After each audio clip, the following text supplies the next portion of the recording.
Шановні колеги, доброго ранку. Ми розпочинаємо робочий. Good afternoon, dear colleagues. We start working day at Ukraine Crisis Media Center, and now I give the floor to Lieutenant Chernobay, Ministry of Defense of Ukraine spokesman.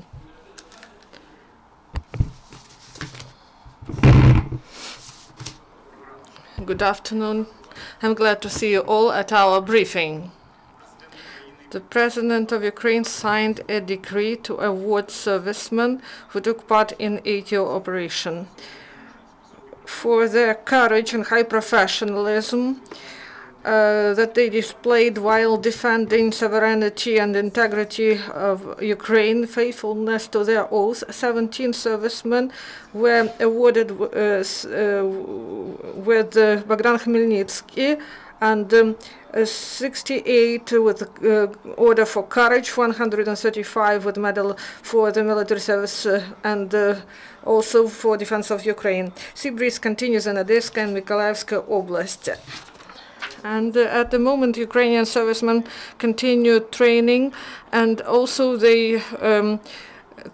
coordinate their actions, the actions of tactical groups. They are parachuted, they have tactical firing training, and also they have training in providing first medical aid.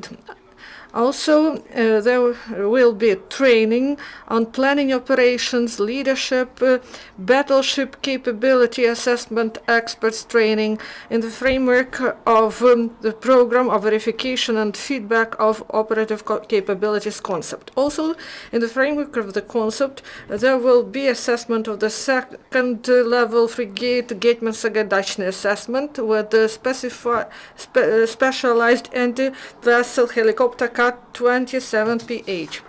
Also, the ministry continues its work to provide legal basis for reforms. In the framework of this work, the Supreme Council adopted introduction of changes to the law of Ukraine for provision of social assistance to vulnerable families in order to help those families of ATO servicemen. And this law was provided by the ministry.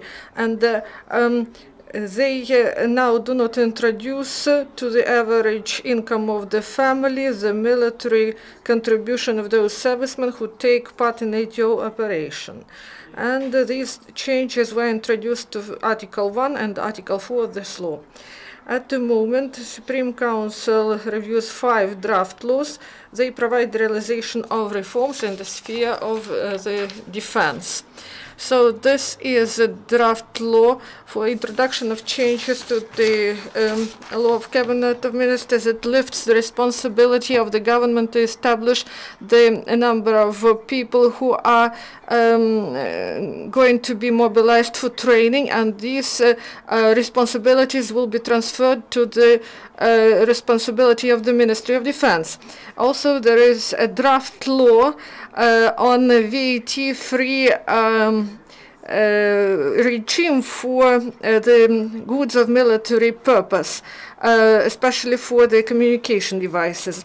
Also, there is a law on introduction of changes to improve territorial defense, and also there is a draft law on housing issues for those families who lost their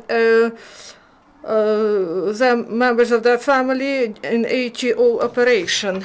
Also, the document is aimed to facilitate provision of housing to servicemen and also to preserve their housing rights, and also to create legal grounds for social assistance to servicemen who died or were missing in action in the course of ATO.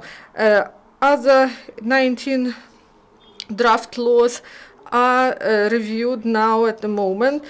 So now the President and the Supreme Council and Ministry and the Cabinet of Ministers also adopted 51 legal acts prepared by the Ministry. In accordance with the State Procurement Order, the Ministry concluded 121 contract and additional agreements for the sum of 3,008,000,000 hryvnias. During last week, state enterprises supplied to the armed forces of Ukraine 35 new thermal vision devices. From the start of the ATO operation, they got 3,400 units of military equipment and 58,000 ammunition. Also, testing continues of land digging machine and Cossack 2 armored vehicle and 120mm mortar, and also repair brigades of the armed forces repaired and returned to ATO area 400 units of military equipment. These are tanks, anti-aircraft complexes, military machines, cannons, and anti-aircraft weapons. Thus, from the start of ATO, the system of technical supply of armed forces of Ukraine was deployed, and that allowed to repair 50.5 thousand units of military equipment. From that, some 48,000 repaired by the armed forces of Ukraine.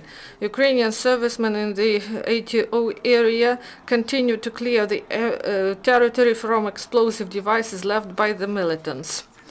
This week, the field engineers of the armed forces of Ukraine cleared about 12 hectares of land and deactivated 1,865 explosive devices.